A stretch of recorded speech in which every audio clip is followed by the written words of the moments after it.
الحمدللہ رب العالمین والصلاة والسلام علی سید الانبیاء والمرسلین وعلی آلہ واصحابہ اجمعین اما بعد فاعوذ باللہ من الشیطان الرجیم بسم اللہ الرحمن الرحیم فقد لبثت فیکم امرا من قبلہ افلا تعقلون صدق اللہ مولانا العظیم۔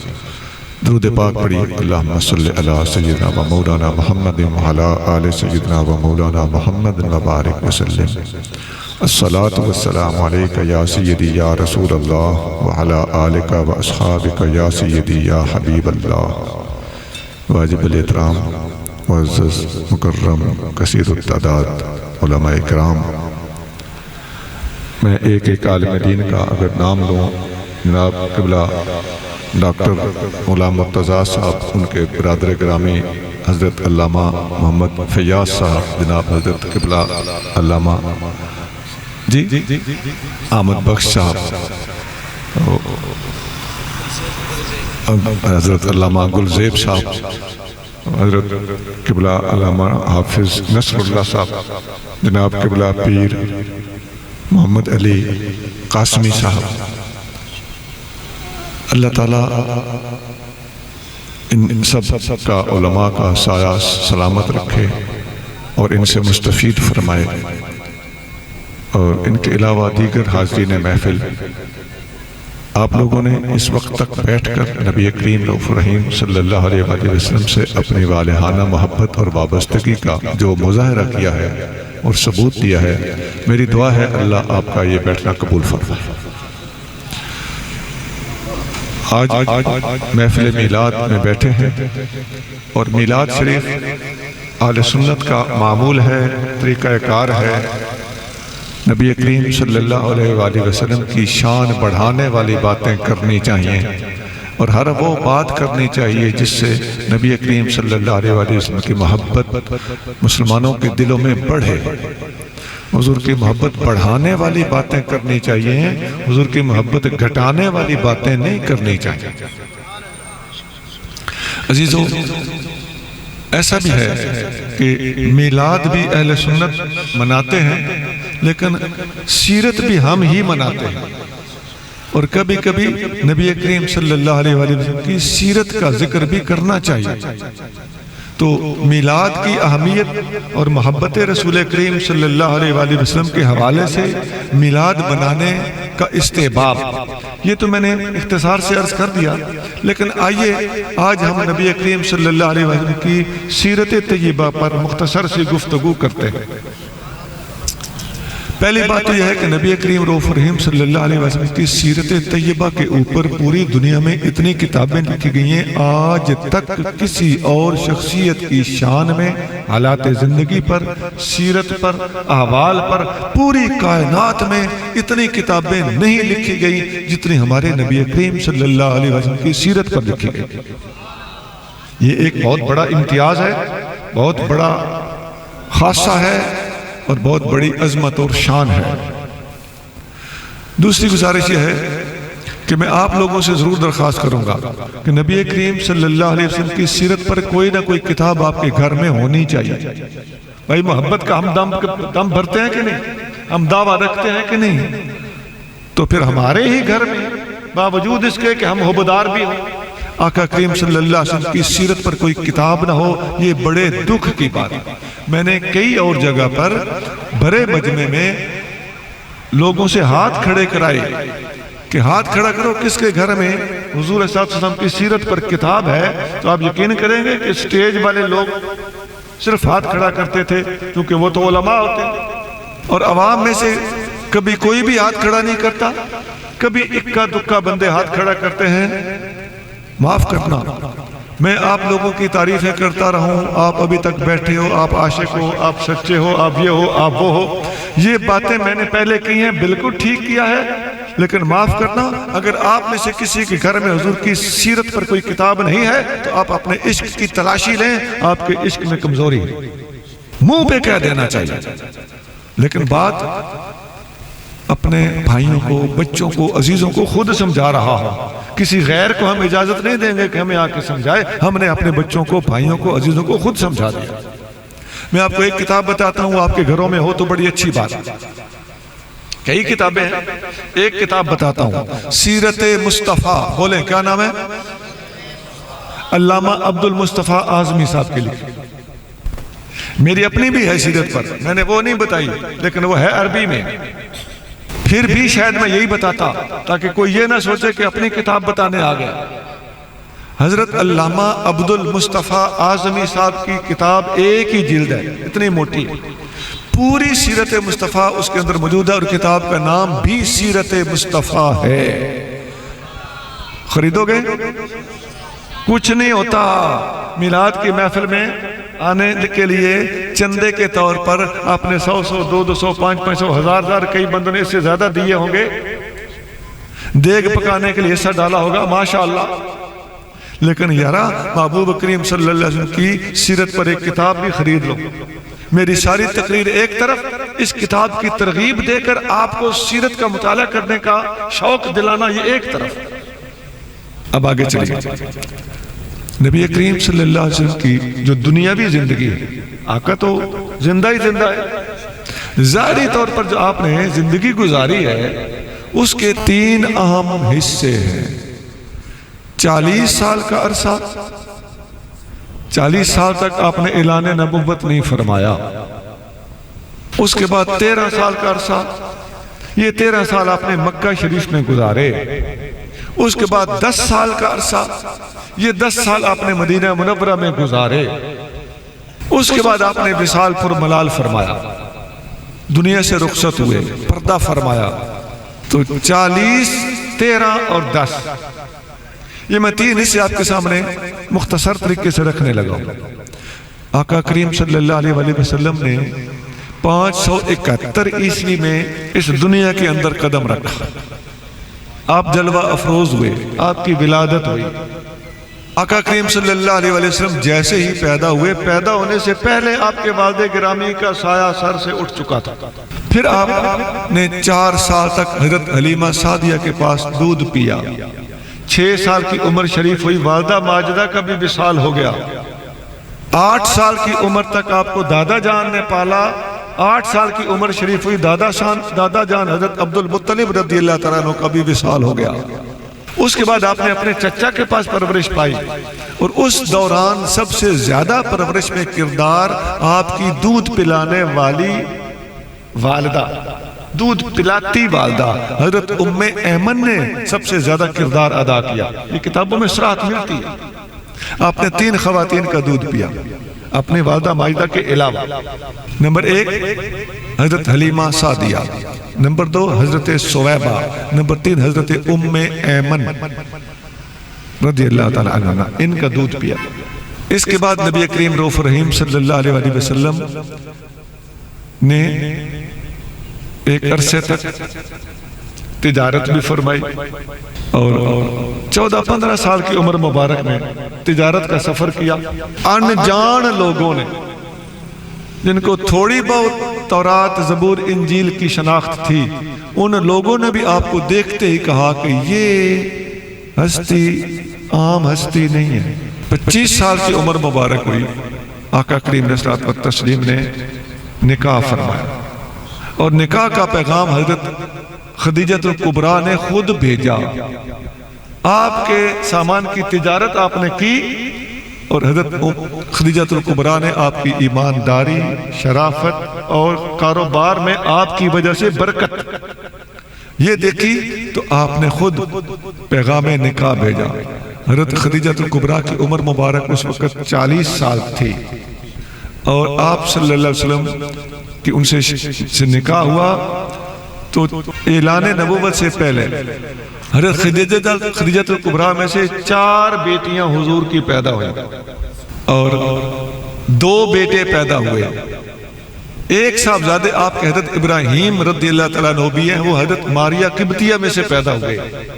باقی ساری اولاد سیدہ خدیجہ الکبریٰ میں سے پیدا ہوئی، اور یہ اہل سنت کی کتابوں میں کھول کھول کے باتیں لکھی جا چکی ہیں۔ اور وہ لوگ جو 4 شہزادیاں نہیں مانتے، ان کی سب سے اونچی کتاب جس کا نام اصول کافی ہے، اس کے اندر صفحہ نمبر 108 پہ لکھا ہوا ہے، اور پرانے چھاپے کی جلد نمبر اول صفحہ نمبر 435 پہ لکھا ہوا ہے کہ نبی کریم صلی اللہ علیہ وسلم کی اولاد خدیجۃ الکبریٰ میں سے جو پیدا ہوئی وہ 4 شہزادیاں تھیں، ان کے نام یہ ہیں: سیدہ رقیہ، سیدہ زینب، سیدہ ام کلثوم، سیدہ فاطمہ الزہرا۔ اور شہزادوں کے ذکر بھی ہے۔ یہ ہماری کتابوں کے علاوہ میں کہہ رہا ہوں جو نہیں مانتے ان کی سب سے چوٹی کی کتاب، اور ان کی بہت کتابوں میں یہ بات لکھی ہوئی ہے۔ آپ جانتے ہیں کہ یہ میرا موضوع تو نہیں نا، میں تو آقا کی سیرت بتا رہا ہوں، لیکن میں نے ضمناً ایک حوالہ دے دیا۔ آگے چلیے۔ نبی کریم رؤوف الرحیم صلی اللہ علیہ وسلم اس دوران اللہ کی عبادت بڑی کثرت سے کرتے رہے۔ یہ 40 سال کا عرصہ تنہائیوں میں عبادتوں کا عرصہ ہے۔ آپ صلی اللہ علیہ وسلم اپنے گھر مبارک سے ایک ہفتے کا راشن لے کر غار حرا میں جاتے تھے، کھجوریں یا ستو، وہیں رہتے۔ میرے بھائیوں، پہاڑ، سنسان، پھر غار، پھر راتوں کو ادھر رہنا اور ہفتہ ہفتہ ادھر رہنا، بڑے حوصلے، ہمت، اللہ کے ساتھ لگاؤ اور اس ذات کی طرف یکسوئی کا بہت بڑا ثبوت ہے۔ یہ حدیث بخاری میں ہے، حدیث نمبر 3 ہے بخاری کے شروع میں ہی، کہ نبی کریم صلی اللہ علیہ وسلم ایک ہفتے کے لیے غار حرا میں جاتے تھے۔ سیدہ خدیجۃ الکبریٰ آپ کو راشن باندھ کے ساتھ دیتی تھی۔ وہیں پر پہلی وحی نازل ہوئی۔ آقا کریم صلی اللہ علیہ وسلم نے وحی کے نزول کے بعد جب پہلی بار اعلان فرمایا تو وہ قرآن کی آیت تھی: یا ایھا المدثر قم فانذر، اے چادر لپیٹنے والے اٹھئے، لوگوں کو خوف خدا دلائیے، دین کی تبلیغ کا کام شروع کیجئے۔ لو جی، یہ 40 سال کے عرصے کے بعد پہلی بار دین کی تبلیغ کے کام کا آغاز ہوا۔ ایک بات اور سنو، اس سے پہلے 40 سال کے عرصے میں نبی کریم صلی اللہ علیہ وسلم نے کوئی تبلیغ نہیں فرمائی، بلکہ خاموشی اختیار فرمائی۔ امام اعظم ابو حنیفہ رحمۃ اللہ علیہ فرماتے ہیں کہ یہ جو دین کی تبلیغ ہے، یہ انقلاب لانا ہے۔ ھذا امر لا یصلح بواحد، یہ انقلاب کا کام کسی ایک آدھ بندے کے بس کا کام نہیں ہے۔ ما اطاقت الانبیاء حتی عقدت علیہ من السماء، اس کام کو نبیوں نے بھی اس وقت تک ہاتھ نہیں ڈالا جب تک انہیں اللہ کی طرف سے اس کام کا حکم نہیں ملا۔ یہ اب کام کو ہاتھ ڈال دیا گیا، اللہ کا حکم آ گیا، اب تبلیغ کا آغاز ہوا۔ 40 سال خاموشی کے ہیں، اور 40 سال کے بعد جب آپ نے اعلان نبوت فرمایا تو حیرت کی بات سنیے۔ اب عرصہ کون سے شروع ہو گیا؟ 13 سال۔ 40 سال مکمل ہو گئے، اب مکہ کے 13 سال شروع ہو گئے۔ نبی کریم رؤوف الرحیم صلی اللہ علیہ وسلم نے جب نبوت کا اعلان فرمایا تو سب سے پہلے 4 ہستیاں ایمان لائیں: سیدنا ابوبکر صدیق، سیدنا علی المرتضیٰ، سیدہ خدیجۃ الکبریٰ، زید بن حارثہ۔ سیدہ خدیجۃ الکبریٰ کون ہے؟ حضور کی زوجہ مطہرہ رضی اللہ تعالی عنہ۔ سیدنا علی المرتضیٰ کون ہے؟ حضور صلی اللہ علیہ وسلم کے چچا زاد بھائی رضی اللہ تعالی عنہ۔ سیدنا صدیق اکبر کون ہے؟ نبی پاک صلی اللہ علیہ وسلم کے بچپن کے یار رضی اللہ تعالی عنہ۔ زید بن حارثہ کون ہے؟ نبی پاک صلی اللہ علیہ وسلم کے گھر کے خادم، آزاد کردہ غلام رضی اللہ تعالی عنہ۔ یہ چاروں سب سے پہلے ایمان لائے۔ آپ نے ایک بات پہ غور نہیں کیا، میں نے پہلے جس ترتیب سے ان چاروں کا نام لیا تھا، دوسری بات نام لیتے وقت میں نے ترتیب پلٹ دی جان بوجھ کر۔ بھائیو، یہ وہ 4 ہستیاں ہیں، یہ وہ 4 رشتے ہیں جو عام طور پہ نہیں مانا کرتے۔ نبی کریم صلی اللہ علیہ وسلم کو سب سے پہلے مانا ہے تو ان 4 رشتوں نے مانا ہے۔ بچپن کے یار کو ساری باتیں پتہ ہوتی ہیں، تو اور میں ہوں، ہم بچپن کے یاروں سے ڈرتے ہیں کہ کہیں کوئی راز نہ کھول دے، لیکن نبی کریم صلی اللہ علیہ وسلم کی شان اونچی ہے. آقا پر ایمان لانے والا سب سے پہلا آپ کا بچپن کا یار ہے. بیویاں عام طور پر نہیں مانا کرتی، لیکن نبی کریم صلی اللہ علیہ وسلم پر سب سے پہلے ایمان لانے والی حضور کی زوجہ مطہرہ ہے. چچا کے بیٹے نہیں مانا کرتے، لیکن آقا کریم صلی اللہ علیہ وسلم پر سب سے پہلے ایمان لانے والے حضور کے چچا زاد بھائی سیدنا علی المرتضیٰ ہیں رضی اللہ تعالیٰ.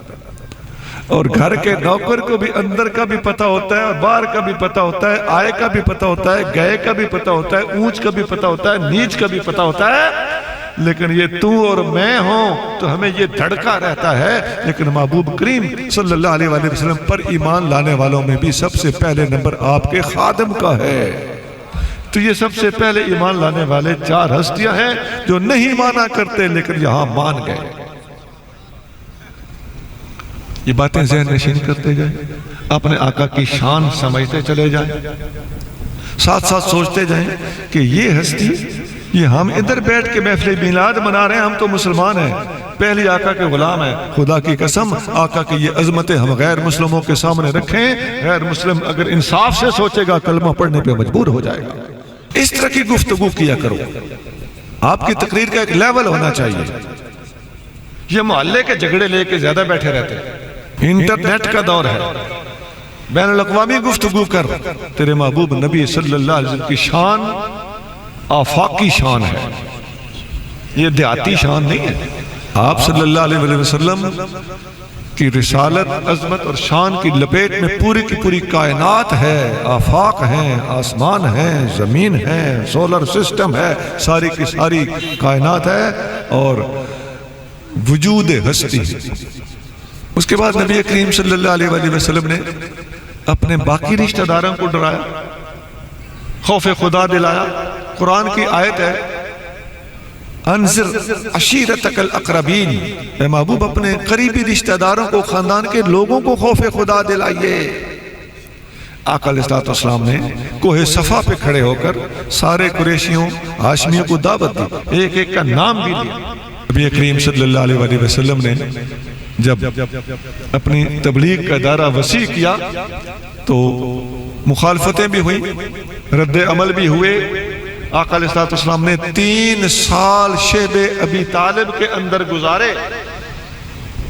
یہ قید و بند کا وہ عرصہ تھا جو تمام صحابہ کرام نے دیکھا اور بڑی مشکلات سے یہ دن گزارے. اور اس کے بعد نبی کریم صلی اللہ علیہ وسلم نے جو نمازیں پڑھی، نماز اس وقت فرض نہیں ہوئی تھی. آپ کو پتہ ہے نماز معراج کی رات جا کے فرض ہوئی، لیکن عبادتیں کرنا، نمازیں پڑھنا، سجدے کرنا نبی کریم صلی اللہ علیہ وسلم کو اللہ کی طرف سے الہاماً کشفاً، یہ اعلان نبوت کے بعد ہی نہیں بلکہ اعلان نبوت سے پہلے بھی آپ غار حرا میں جا کے جو عبادت کرتے تھے وہ یہی رکعتیں، یہی سجدے، یہی نوافل ہوتے تھے. لیکن آقا کا رابطہ اللہ کے ساتھ اس سے پہلے بھی نمازوں والا رابطہ موجود تھا. تو جو نمازیں پڑھی جاتی تھی چھپ کے پڑھی جاتی تھی. سب سے پہلے یہ آپ کو پتہ ہونا چاہیے، سب سے پہلے سرعام لل کر کے جب نمازیں پڑھی گئیں تو یہ وہ وقت تھا جب عمر فاروق مسلمان ہوئے تھے. فاروق اعظم نے فرمایا جس نے اپنی بیوی بیوہ کروانی ہو، بچے یتیم کروانے ہو، وہ میرے سامنے آ جائے. آج کے بعد مسلمان چھپ کے نمازیں نہیں پڑھیں گے، سرعام نمازیں پڑھیں گے. یہ ہے جنے دا پتر. جنے سارے ہی ہیں لیکن اس کی ٹھاٹھ جدا ہے. پھر اسی عرصے کے دوران ہجرت بھی ہوئی تھی، ہجرت حبشہ. یہ اور ہجرت ہے. حبشہ کے ملک کو صحابہ کرام نے 2 بار ہجرت کی. پہلی بار 80 کے لگ بھگ صحابہ ہجرت کر کے جا چکے تھے. آپ کو ایک بات بتاؤں جو یاد کر لو، باتیں پوائنٹ نوٹ کیا کرو. ہجرت حبشہ میں جاتے وقت جو جوڑا پہلا گیا تھا نا، جوڑا وہ حضرت عثمان غنی اور ان کی زوجہ نبی پاک صلی اللہ علیہ وسلم کی شہزادی حضرت رقیہ، یہ پہلا جوڑا ہے جو ہجرت حبشہ کر کے گیا تھا. وہاں پر صحابہ کرام پہنچے ہوئے تھے. وہاں پر ایک خبر پھیل گئی کہ سارا مکہ مسلمان ہو گیا. وہ واپس آ گئے کہ خطرہ ختم ہو گیا، واپس چلے جاتے ہیں۔ تو بہت سے لوگ واپس آ گئے، کچھ ابھی ادھر ہی تھے۔ تو آنے والوں نے دیکھا، پتہ چلا کہ سارا مکہ مسلمان نہیں ہوا بلکہ ایک عمر مسلمان ہوئے ہیں، اور کافر یوں یرک گئے، اتنا ڈر گئے، کافروں نے خود کہا الیوم انتصفنا منہم، آج ہم ایک عمر ہم سے کیا چھوٹا ہے، کیا مسلمان ہوا ہے، ہم مسلمانوں کے مقابلے پہ آدھے رہ گئے ہیں۔ دوبارہ ہجرت ہو گئی، اس کو ہجرت حبشہ ثانیہ کہتے ہیں، دوسری ہجرت۔ صحابہ کرام دوبارہ ہجرت کر گئے، لیکن ہجرت کرنے کی وجہ کیا تھی؟ کافروں نے پریشان کیا، یہ دکھ دیتے تھے، عبادت تک نہیں کرنے دیتے تھے۔ صدیق اکبر رضی اللہ تعالی عنہ نے اپنے گھر کے اندر نماز پڑھنے کے لیے مسجد بنائی ہوئی تھی، جس میں آپ نماز بھی پڑھتے تھے، قرآن بھی پڑھتے تھے، یعنی گھر کے اندر۔ یہ حدیث بخاری میں ہے کہ صدیق اکبر نے اپنے گھر میں مسجد بنائی ہوئی تھی۔ کتاب کا حوالہ دے نا تو پتہ بھی چلے کتنی اونچی کتاب میں یہ مسئلہ لکھا ہوا۔ یاد رکھو، یہ دنیا اسلام کی سب سے پہلی مسجد ہے جو مکہ میں بنی، فاروق صدیق اکبر کے گھر میں بنی۔ میں ساتھ ساتھ بتاتا جا رہا ہوں، یہ بات نوٹ کرو، یہ نوٹ کرو، یہ نوٹ کرو، یہ بات بھی نوٹ کرو۔ اسلام کی پہلی مسجد مسجد نبی نہیں ہے، مسجد قباء بھی نہیں ہے، یہ باقی بڑی پرانی سینئر مسجدیں ہیں، لیکن ان سے پہلے مکہ میں مسجد بن چکی تھی جو صدیق اکبر کے گھر میں صدیق اکبر نے خود بنائی تھی۔ آپ وہاں پر قرآن پڑھتے، نماز پڑھتے، آپ تلاوت کرتے تھے تو آواز میں اتنی چاشنی تھی اور قرآن کے اندر اتنی کشش تھی، اس کو قرآن کا بھی معجزہ کہو اور صدیق اکبر کی کرامت بھی کہو کہ یتکسف علیہ النساء المشرکین و ابناؤہم۔ بخاری کے الفاظ ہیں کہ صدیق اکبر جب قرآن پڑھتے تھے تو کافروں کی عورتیں اور بچے صدیق اکبر کے اوپر آ کر اس طرح گرتے تھے جیسے شمع پہ پروانے گرتے ہیں۔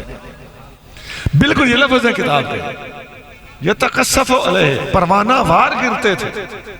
اسی طرح وقت گزرتا رہا، نبی کریم رؤوف رحیم صلی اللہ علیہ وسلم نے طائف میں جا کر بھی تبلیغ فرمائی۔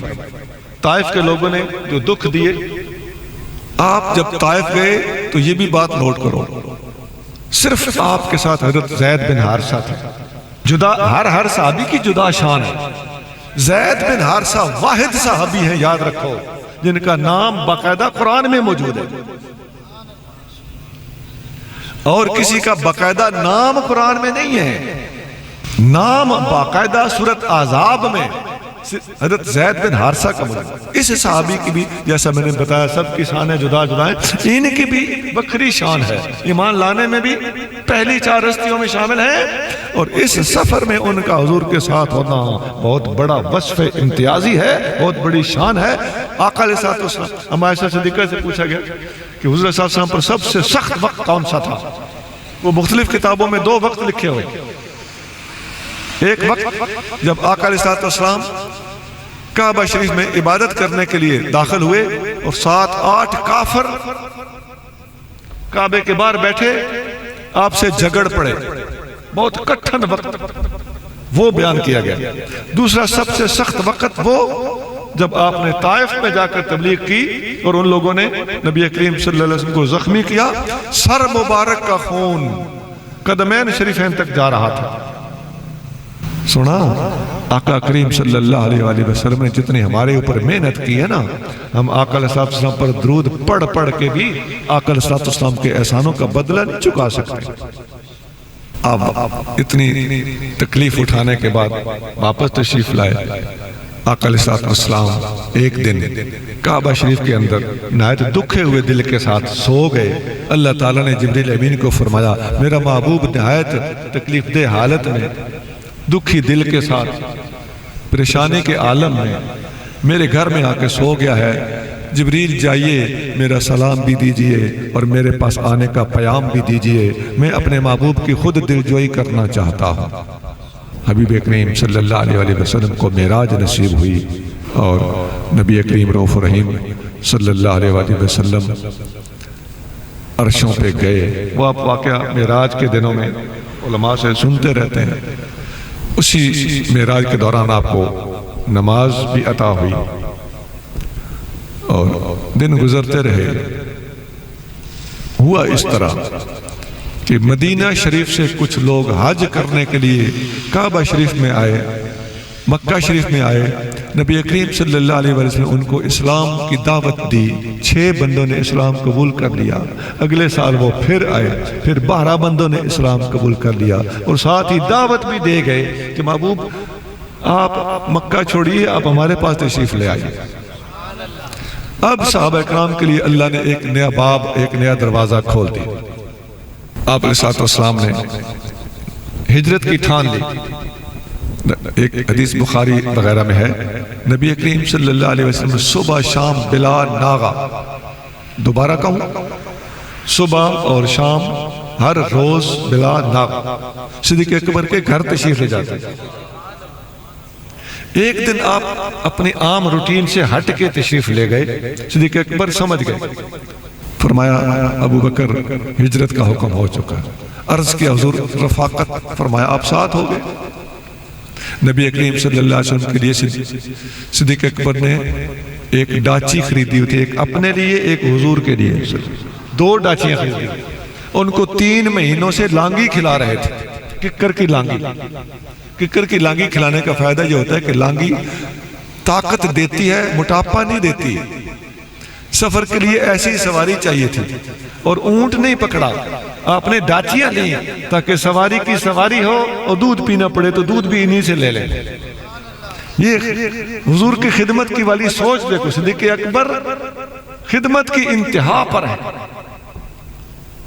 عزیزو، اسی لیے نبی کریم صلی اللہ علیہ وسلم کا فرمان بخاری، مسلم اور بہت کتابوں میں ہے، فرمایا میری خدمت کرنے میں جان قربان کرنی ہو تب بھی، مال قربان کرنا ہو تب بھی، ابو بکر جیسی خدمت کسی نے نہیں۔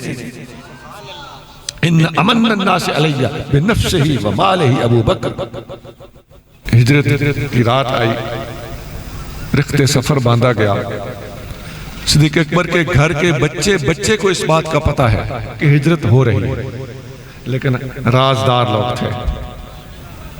آپ کی بیٹی حضرت اسما کو بھی پتہ ہے کہ میرے والد گرامی اور حضور کریم صلی اللہ علیہ وسلم اکٹھے سفر پہ جا رہے ہیں۔ انہوں نے خود راستے کا کھانا اپنے دوپٹے میں باندھ کے دیا، دوپٹے کے 2 ٹکڑے کیے، لمبے تا، ایسے نہیں، ایسے دوپٹہ کاٹا، وہ دوپٹہ جو آدھا رہ گیا وہ سر پہ لیا، اور باقی دوپٹے میں کھانا باندھا۔ اس لیے حضرت اسما کا ایک لقب ہے 2 دوپٹوں والی۔ اچھا، غار حرا تک گئے، صدیق اکبر نے حضور کو کندھوں تک پر بھی اٹھایا، غار میں گئے، آپ پہلے گئے، پھر حضور کو عرض کیا کہ آپ تشریف لائیں، سوراخ بند کیے، آپ سارا معاملہ جانتے ہیں۔ حضرت اسما بکریاں چراتی 3 دن تک آتی رہی۔ بکریاں چرانے کا بہانہ ہوتا تھا، محبوب کریم صلی اللہ علیہ وسلم کو دودھ پیش کر کے چلی جاتی تھی۔ پھر غار سے نکلے، اگلا سفر شروع ہوا۔ صحیح بخاری میں ایک حدیث ہے، ایک جگہ پہ صدیق اکبر نے عرض کیا، یا رسول اللہ یہ پہاڑ کا پچھاواں سایہ پڑ رہا ہے، نیچے گیلی زمین ہے، بڑا ٹھنڈا سا منظر بنا ہوا ہے، میں کپڑا بچھا دیتا ہوں، آپ آرام فرما لیں، میں ذرا چکر لگا کے آتا ہوں۔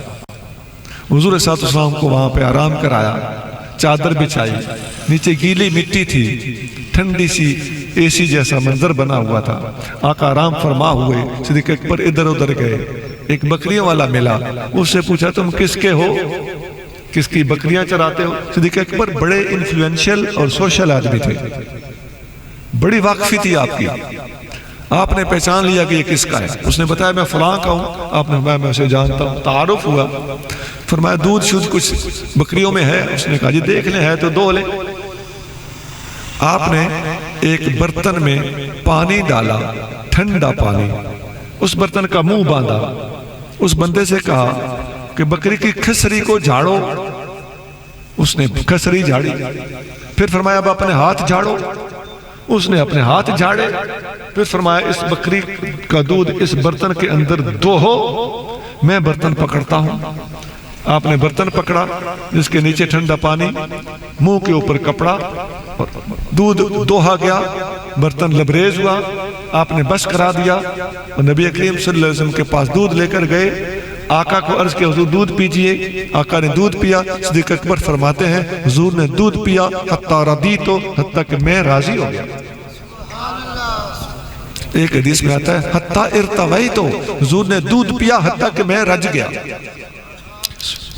یہ محبت کی انتہائیں ہیں، آپ نے غور نہیں کیا۔ میں غور کروں، ڈاچیاں تیار کرنا خدمت ہے کہ نہیں؟ اچھا، راستے میں کندھوں پہ اٹھانا خدمت ہے کہ نہیں؟ سانپ کا ڈنگ کھا لینا جان قربان کرنا ہے کہ نہیں؟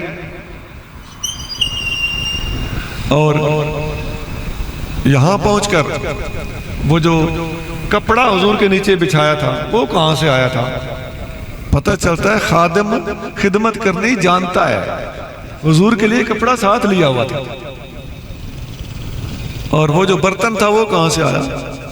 پتہ چلتا ہے وہ برتن بھی ساتھ لے کے چلے تھے۔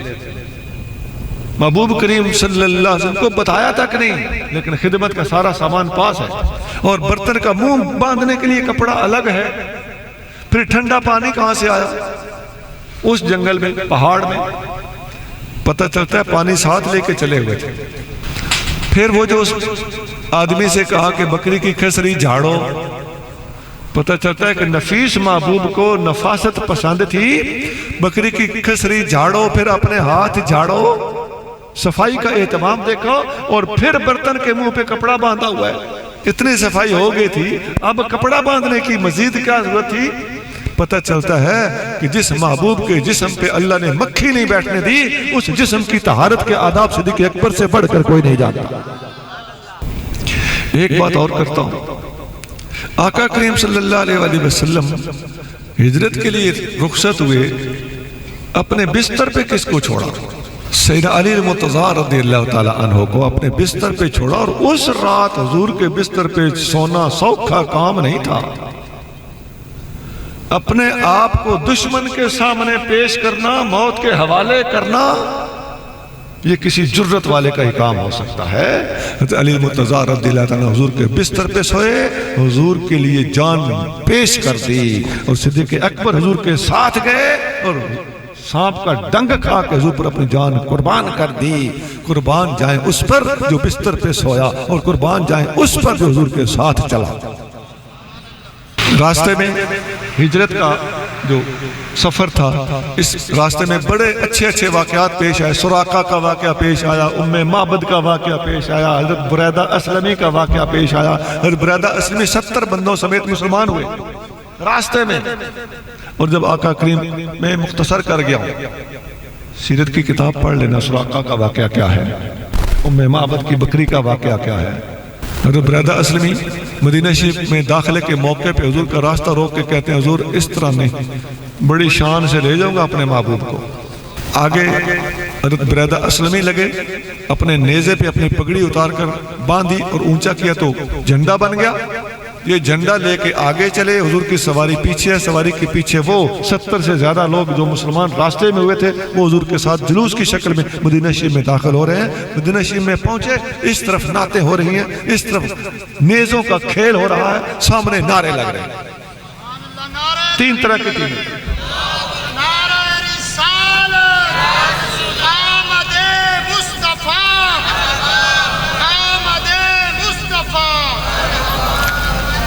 نعت پڑھی جا رہی ہے، طلع البدر علینا، ادھر کھیل ہو رہا ہے، لعبت الحبشۃ بحرابہم، ابو داؤد شریف میں حدیث ہے، اور سامنے نعرے لگ رہے ہیں یا محمد یا رسول اللہ، مسلم شریف میں حدیث ہے۔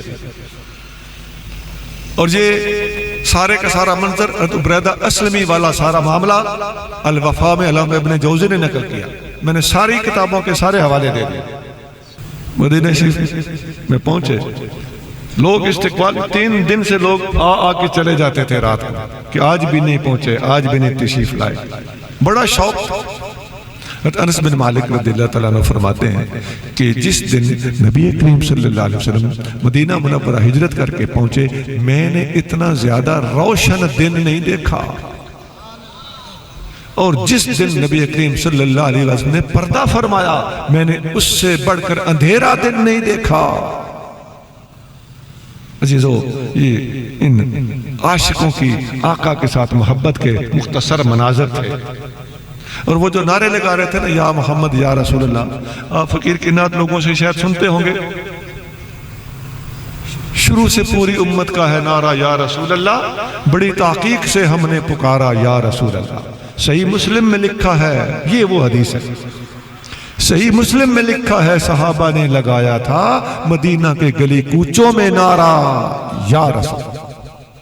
آگے نعت اور ہے، آپ سنتے رہتے ہیں۔ میں اس وقت موقع کی مناسبت سے یہ شعر پڑھنا میں نے مناسب سمجھا کہ اس کا ذکر اسی حدیث میں ہے جو اس وقت میں پیش کر رہا ہوں۔ اب آگے چلیے۔ اب 10 سال شروع ہوئے۔ شروع میں نے بتایا تھا نا 40 سال اعلان نبوت سے پہلے، 13 سال اعلان نبوت کے بعد مکہ میں، اور 10 سال مدینہ منورہ میں۔ سمجھ آ رہی؟ 40 سال، 13 سال، اور اب کون سے شروع ہوئے؟ 10 سال۔ راستے میں صدیق اکبر نے صحابہ کو فرمایا تھا اب جنگیں ہوں گی۔ یہ 10 سال جنگوں کے، اس سے پہلے صبر تھا۔ فَاعْفُوا وَاصْفَحُوا، قرآن میں بار بار آتا ہے فَاعْفُوا وَاصْفَحُوا، محبوب درگزر فرمائیے، اے صحابہ، میرے محبوب کے صحابہ درگزر فرمائیے، درگزر کیجئے۔ حَتَّى يَأْتِيَ اللَّهُ بِأَمْرِهِ، اللہ کا حکم آنے والا ہے، جہاد کی اجازت ملنے والی ہے۔ 10 سال میں مختلف جنگیں ہوئیں۔ سب سے پہلی اہم جنگ بدر ہے، آپ جانتے ہیں، یہ 2 ہجری میں ہوئی۔ جنگ احد 3 ہجری میں ہوئی۔ جنگ خندق 4 ہجری میں ہوئی۔ صلح حدیبیہ 6 ہجری میں ہوئی۔ بنو نذیر کا مدینہ شریف سے نکل جانا، یہودیوں کا ایک قبیلہ تھا، ان سب کو مدینہ سے نکال دیا گیا صلح حدیبیہ کے بعد۔ پھر خیبر فتح ہوا 7 ہجری میں، اور خیبر فتح ہونے کے بعد اسی طرح نبی کریم صلی اللہ علیہ وسلم نے اسی صلح حدیبیہ کے عرصے کے دوران کافروں کو دعوتیں دی، بادشاہوں کو خط لکھے، اور آپ پر بادشاہ ایمان بھی لے آئے۔ نجاشی اور ہرقل یہ تو پہلے ہی مان چکے تھے۔ بحرین کے بادشاہ نے ان خطوط کے نتیجے میں آقا علیہ السلام کا کلمہ پڑھ لیا، اور جب خیبر فتح ہوا، اما عائشہ صدیقہ فرماتی ہیں جب خیبر فتح ہوا تو اس کے بعد ہم نے رج رج کے کھجوریں کھانا شروع کی۔ مالی حالات بہت اچھے ہو گئے، اور بحرین کے بادشاہ کے مسلمان ہونے کی وجہ سے مسلمانوں کو جو باہر سے صدقات آیا کرتے تھے ان میں بھی بہت زیادہ اضافہ ہوا، اور مالی حالات اس سے بھی اور بہتر ہوئے۔ اب وقت گزرتا گیا، ایک وقت آیا کہ وہ جو حدیبیہ میں صلح ہوئی تھی نا، اس میں بظاہر مسلمانوں کو نظر یہ آتا تھا کہ شاید نقصان ہوا ہے، لیکن وہ فائدہ تھا، وہ اللہ اس کے رسول کو پتا تھا۔ فائدہ کیا تھا کہ وقتی صلح کی وجہ سے نبی کریم صلی اللہ علیہ وسلم نے اور آپ کے غلاموں نے اس عرصے کے دوران بادشاہوں تک بھی اسلام پہنچانے کے لیے قدم اٹھا لیا۔ اسی دوران بنو نذیر بھی نکالے گئے، اسی دوران فتح خیبر بھی ہوا، اسی دوران بادشاہ بھی مسلمان ہوئے۔ یہ فائدہ کس چیز کا تھا کہ مکہ والوں کے ساتھ صلح ہو گئی تھی وقتی، اور ان کی طرف سے کوئی خطرہ نہیں رہا تھا۔ اسلام کی تبلیغ کا رخ دوسرے شہروں اور ملکوں کی طرف اس قدر کر دیا گیا کہ نبی کریم صلی اللہ علیہ وسلم سے فائدہ اٹھاتے ہوئے بہت زیادہ وسعت عطا فرما دی دائرہ اسلام کو۔ اب آپ ذرا غور سے سنتے جائیں کہ پوری سیرت آپ کے سامنے بیان ہو رہی ہے، لیکن اختصار کے ساتھ۔ اچھا، نبی کریم صلی اللہ علیہ وسلم نے یہ سارے معاملات طے کر لیے، کامیابیاں حاصل کر لیں۔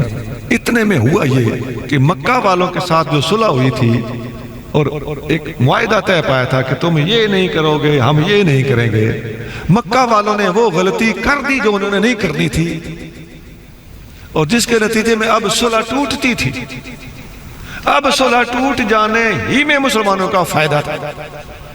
اب اللہ نے ان سے غلطی کرا دی، کافروں نے غلطی کر دی، اب کافر بھاگے معافیا مانگنے کہ یہ تو بڑے تگڑے ہو چکے ہیں، یہ تو ان کی تعداد بھی بہت ہے اور پتہ نہیں کس کس ملک تک ان کی اپروچ ہے اور ان کے سارے ساتھی ہیں اور اتنا ان کے پاس مال و دولت ہے، اتنا ہتھیار ہے، اتنے گھوڑے ہیں، اتنے اونٹ ہیں، یہ تو ہمیں روند کے رکھ دیں گے۔ اب کافروں نے صلح کی جو کوششیں کی، نبی کریم صلی اللہ علیہ وآلہ وسلم کی حکمت عملی، سیاسی بصیرت اور بہت بڑی عظمت کا ثبوت ہے یہ بات کہ آپ صلی اللہ علیہ وسلم نے اس موقع کو ہاتھ سے نہیں جانے دیا۔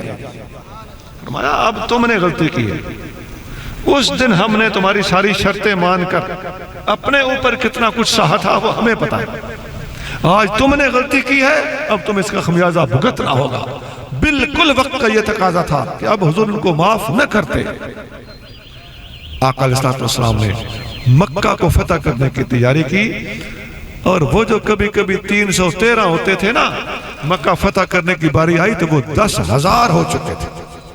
10,000 صحابہ کا لشکر جرار لے کر نبی کریم صلی اللہ علیہ وآلہ وسلم مکہ شریف پہنچے۔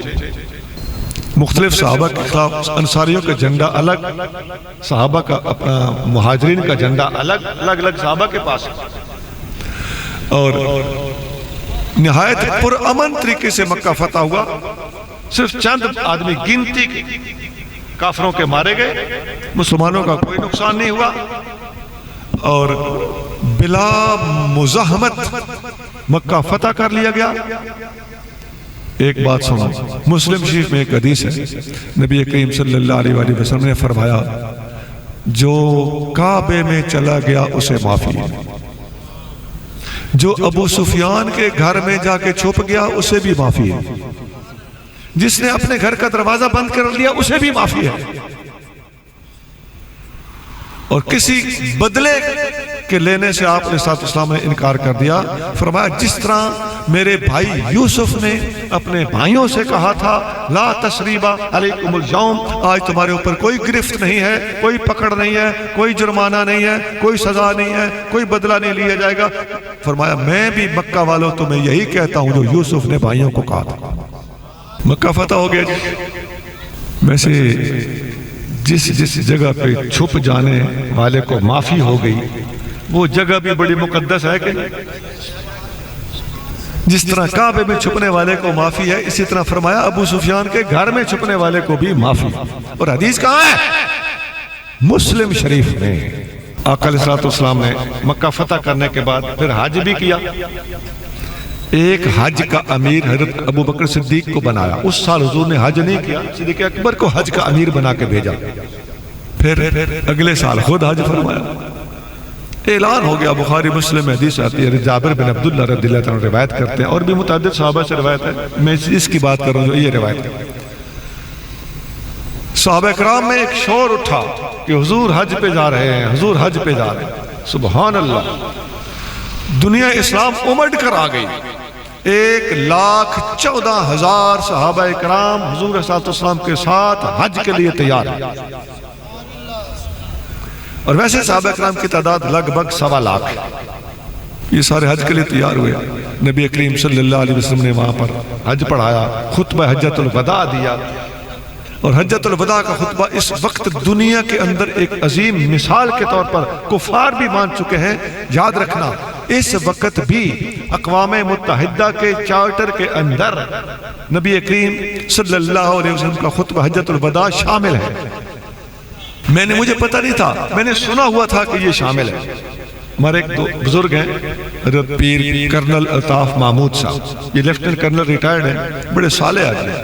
میں نے ان کو فون کیا، میں نے کہا قبلہ کرنل صاحب یہ میں نے سنا ہے کہ اقوام متحدہ کے چارٹر میں یہ ہمارا آقا کریم صلی اللہ علیہ وسلم کا خطبہ مبارک شامل ہے، تو مجھے ذرا کنفرم کر کے بتائیں۔ انہیں کوئی نیٹ کے ذرا ماہر ہیں، بیٹھتے رہتے ہیں، تو انہوں نے مجھے اگلے دن یا شاید کچھ دیر کے بعد، مجھے اب یاد نہیں، پرانی بات ہے، مجھے فون کر کے بتایا میں نے دیکھ لیا ہے، حضور کا خطبہ اقوام متحدہ کے چارٹر میں موجود ہے۔ عزیزو، یہ وہ باتیں ہیں، اپنے محبوب کی یہ عظمتیں لوگوں تک پہنچاؤ۔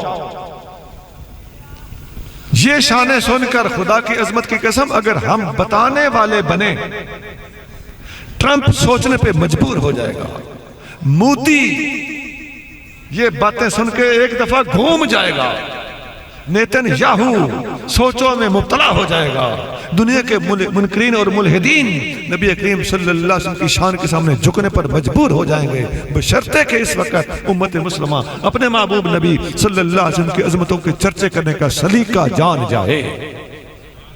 آقا علیہ السلام نے جب مکہ فتح کر لیا، ساری دنیا کے لوگ، خاص طور سے عرب کے ارد گرد کے لوگ اس انتظار میں تھے، سب نے ایک ذہن بنایا ہوا تھا کہ اگر یہ سچے ہیں، اگر یہ مسلمان سچے ہیں، اگر ان کے نبی سچے ہیں تو یہ ضرور مکہ میں واپس پہنچیں گے، جہاں سے یہ نکلے ہیں، جو وطن انہوں نے چھوڑا ہے اس وطن میں یہ واپس آئیں گے، جب آئیں گے تو ہم بھی مان جائیں گے کہ یہ واقعی سچے تھے۔ یہ ایک ذہن بنا ہوا، اس انتظار میں تھے۔ جب مکہ فتح ہو گیا تو تمام لوگ، ارد گرد کے سارے لوگ، گھروں کے گھر، قبیلوں کے قبیلے، گاؤں کے گاؤں، فوجوں کی فوجیں، خدا کی قسم اس سال کا نام پڑ گیا فوجوں کا سال۔ سیرت پڑھ کے دیکھیں نا، اس سال کا نام ہے عام الوفود، عام عین الف میم، عام کہتے ہیں سال کو، وفود وفد کی جمع ہوتی ہے، وفدوں کا سال، وفد در وفد، ٹولی در ٹولی، فوج در فوج، حتیٰ کہ یہی منظر قرآن میں کھینچا گیا، اذا جاء نصر اللہ والفتح، جب اللہ کی مدد آ گئی اور مکہ فتح ہو گیا، ورأیت الناس یدخلون فی دین اللہ افواجا، اے محبوب آپ نے آنکھوں سے دیکھ لیا کہ اللہ کے دین میں لوگ فوجوں کی فوجیں ہو کر داخل ہو رہے ہیں۔ اس سورت کے نزول کے بعد نبی کریم صلی اللہ علیہ وآلہ وسلم جلد دنیا سے وصال فرما جاتا ہے۔ بخاری میں ایک حدیث ہے، حضرت فاروق اعظم کا زمانہ تھا، آپ اپنی علمی میٹنگ میں حضرت عبداللہ بن عباس کو ساتھ ضرور لے جاتے تھے۔ ابھی ان کا اپنا طریقہ ہے، عاجزی بھی کہہ لیں یا کسی پر اعتماد بھی کہہ لیں۔ حالانکہ ابن عباس فاروق اعظم کے شاگرد ہیں، اور بخاری، مسلم اور دیگر بے شمار کتابوں میں شاہ ستہ 6 کی 6 میں یہ حدیث موجود ہے۔ ابن عباس فرماتے ہیں میرا سب سے پیارا استاد عمر ہے۔ ابن عباس فرماتے ہیں حدثنی رجال المردیون وارداہم اندی عمر، سب سے پیارا مجھے عمر ہے، جس پر میں سب سے زیادہ راضی ہوں وہ عمر ہے۔ تو فاروق اعظم کے جو کہ شاگرد تھے، فاروق اعظم ان کو بڑی بڑی میٹنگوں میں لے جاتے تھے، ان کی عمر تھی 14-15 سال، 13 سال، ایسے عمر تھے۔ عبد الرحمن بن عوف نے فاروق اعظم سے عرض کیا، حضور امیر المومنین، یہ ہمارے بچوں کی عمر کے ہیں، آپ ان کو ساتھ کیوں لے آتے ہیں ان بڑی میٹنگوں میں، ہم سفید ریشوں کی میٹنگ میں؟ فرمایا اچھا میں کبھی بتاؤں گا۔ وقت گزر گیا، بات پرانی ہو گئی۔ اگلی میٹنگ میں فاروق اعظم پھر ابن عباس کو لے کر گئے۔ آپ نے سارے صحابہ سے ایک سوال کیا، یہ جو سورت اذا جاء نصر اللہ نازل ہوئی ہے، اس میں ایک میسج موجود ہے چھپا ہوا، وہ کیا ہے؟ کسی نے کچھ بتایا، کسی نے کچھ بتایا، کسی نے نہیں پتا، کسی نے کہا نہیں پتا۔ حضرت فاروق اعظم نے فرمایا ابن عباس آپ بتاؤ۔ ابن عباس نے فرمایا اس صورت میں نبی کریم صلی اللہ علیہ وآلہ وسلم کے وصال فرمانے کا میسج چھپا ہوا ہے۔